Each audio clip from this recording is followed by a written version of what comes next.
a Maria Imaculada. Eu sou Fábio de Jesus por Maria e esse é o canal Subindo a Montanha.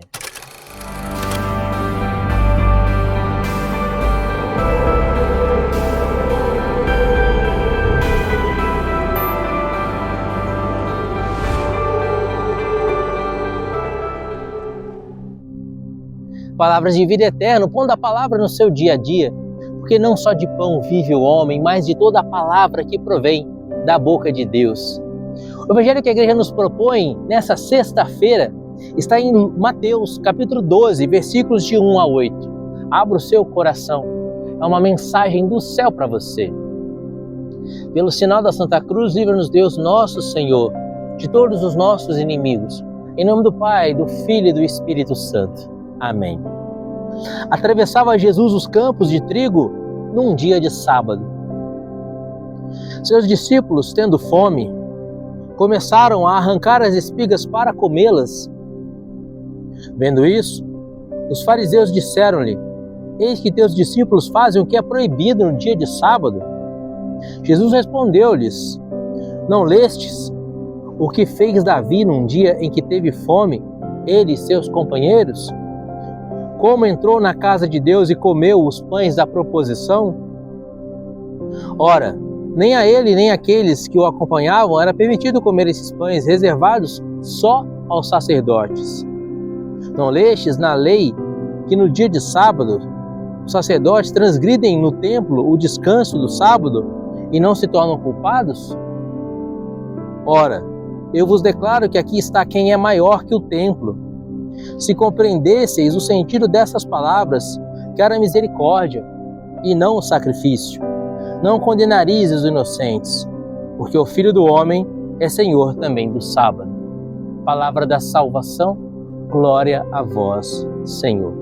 Queridos, aqui nesse evangelho de hoje temos dois núcleos principais, os dois sentidos mais importantes, as duas noções mais fortes do evangelho de hoje, de Mateus capítulo 12, versículos de 1 a 8, está exatamente no final do evangelho, nos versículos 7 e 8. O contexto do evangelho, Jesus caminhava com seus discípulos, era dia de sábado. Eles tinham fome. Atravessando então uma plantação de trigo, começaram a colher o trigo, debulharam nas mãos e comer. Os fariseus que acompanhavam Jesus e seus discípulos apenas para acusar Jesus, apenas para procurar motivo para acusar Jesus. Olha só, fazendo um parênteses na meditação, olha só que coisa tremenda. Os fariseus acompanhavam Jesus, os fariseus caminhavam com Jesus, ouviam as pregações de Jesus, viam os milagres de Jesus, viam Jesus curando paralíticos, viam Jesus exorcizando demônios, viam Jesus ressuscitando os mortos, viam Jesus limpando os leprosos, ouviam todo o ensinamento, toda a doutrina de Jesus, mas não se convertiam. E ouviam Jesus, caminhavam com Jesus, observavam Jesus, testemunhavam as ações, os milagres, os prodígios de Jesus com um único objetivo: acusar a Jesus. Que coisa tremenda, não é?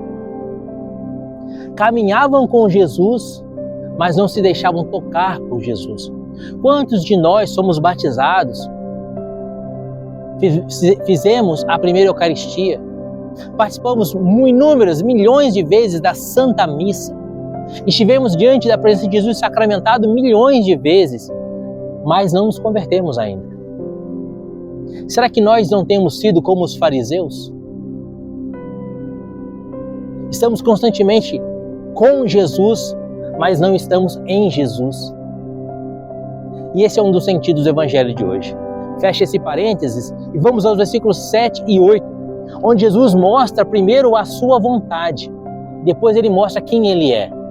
No versículo 7, Jesus disse: se compreendesseis o sentido dessas palavras, quero a misericórdia e não o sacrifício. Aqui Jesus mostra a sua vontade divina. Ele, sendo Deus, se fez homem para aplicar a sua misericórdia sobre nós, pagando a nossa consequência do nosso pecado, morrendo a nossa morte na cruz, por misericórdia. Ele é um Deus misericordioso e compassivo. E por misericórdia quer nos dar a salvação. Mas para que tenhamos acesso a essa misericórdia de Jesus, precisamos permitir que Ele seja Senhor das nossas vidas. Exatamente o que os fariseus não permitiam.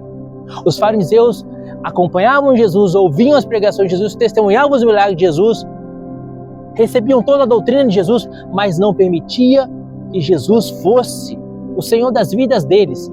E como eu dei o exemplo, muitas vezes vivemos a vida inteira na igreja e não nos convertemos porque não permitimos que Jesus seja o Senhor das nossas vidas. Ele só vai aplicar a sua misericórdia nas nossas vidas a partir do momento que nós entregarmos as nossas vidas nas mãos dele e permitir que ele seja o Senhor da nossa vida, o Senhor da nossa história. Versículo 8.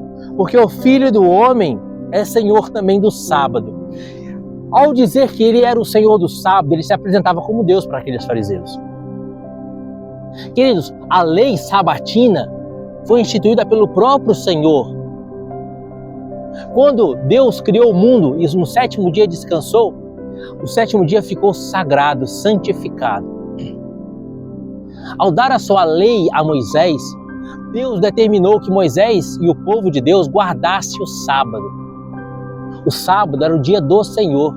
Ele é o Senhor do sábado. De tal forma que ele é o Senhor do sábado que ele mostra que agora o dia do Senhor, o dia da aliança, passa a ser o domingo. Porque ele ressuscita no domingo. E assim como ele terminou a primeira criação no sábado, agora ele recomeça a nova criação no domingo. Então o dia do Senhor, o dia que o povo de Deus, o novo povo de Deus, que é a igreja, se reúne para adorar a Deus, é o domingo, o dia da nova criação, o dia da nossa redenção definitiva, o terceiro dia do tríduo pascal, o dia da Páscoa. Cada domingo é Páscoa.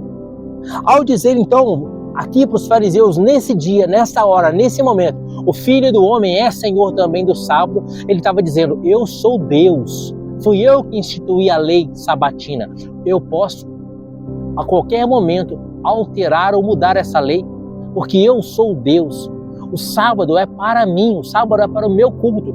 E o problema de vocês, fariseus, é que vocês guardam as prescrições do sábado, mas aqui está o Senhor do sábado, ao qual vocês resistem, fecham o coração, e assim eu não posso aplicar a minha misericórdia sobre vocês. Queridos, os fariseus eram inimigos de Jesus, mas Jesus não era inimigo dos fariseus. Os fariseus queriam a morte de Jesus. Jesus queria a salvação dos fariseus. Os fariseus entregaram Jesus a Pilatos para morrer na cruz. E aos pés da cruz gritavam, se tu és o Filho do Homem, desce agora da cruz. Jesus deixou-se entregar, deixou-se pregar na cruz por causa dos fariseus, para salvar os fariseus também. Enquanto os fariseus diziam, se tu és o Filho de Deus, desce agora da cruz, do alto da cruz Jesus dizia, Pai, perdoa-lhes, porque eles não sabem o que fazem. Você percebe? O coração de Jesus é um coração misericordioso. Mas ele só pode aplicar a misericórdia àqueles que permitem que ele seja o Senhor das suas vidas. Você permite que Jesus seja o Senhor da sua vida? Você permite que Jesus seja o norte da sua história? Jesus tem sido o centro da sua vida? Jesus tem sido a razão do seu viver? A sua vida tem sido pautada pelos mandamentos do Senhor? As suas decisões têm sido pautadas pelos mandamentos do Senhor? Seremos julgados. A nossa vida nesse mundo passa de maneira fugaz, rápida. Logo estaremos diante de Deus. Sabe aquela ampulheta que fica correndo na areia, representando o tempo que passa? A nossa ampulheta está se esvaindo. Estou com 43 anos. Não sei até quanto tempo eu vou viver. Só Deus sabe. A minha ampulheta de areia já está se esvaziando. Infelizmente não é somente a minha, mas a sua também. O tempo passa para todos nós. Seremos julgados diante de Deus.